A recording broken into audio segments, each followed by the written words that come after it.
Welcome to probability. Let's have a read of this together. So probability is how likely something is to happen. If something has a low probability, it is unlikely to happen. If something has a high probability, it is likely to happen. Probability can be shown on a scale between 0 and 1, whereas 0 means there's an impossible chance for it to happen, and 1 means that there is a very high certain chance that it will happen. So it's like percentages. Percentages are out of 100. This is why probability is always out of 1.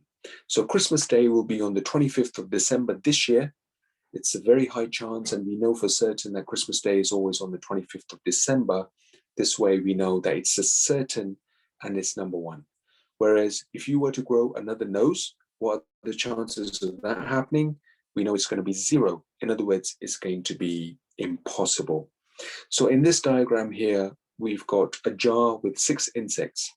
And the question is, what is the probability to pick a ladybug in this jar? Ladybug meaning a ladybird.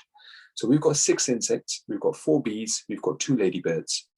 So there are 6 insects altogether. So the probability to pick the ladybug is going to be 2 out of 6 because we've got 6 insects, but there are only 2 ladybirds. So the answer will be 2 out of 6.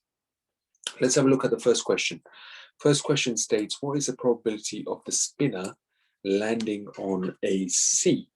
So first of all, let's count how many letters there are, first of all. So we've got 1, 2, 3, 4, 5, 6, 7, 8 letters on our spinner. And what are the chances of a C landing if we were to spin the spinner? Now we've only got 1 C here out of 8 different letters on the spinner. That means the answer is going to be 1 or out of 8 or 1 over 8, or we write it as 1 out of 8. So there's a 1 out of 8 chance that the spinner is going to land on C. Okay, and this is how you work out probability. Good luck with these questions, and we'll follow these up in our next lesson. Thank you.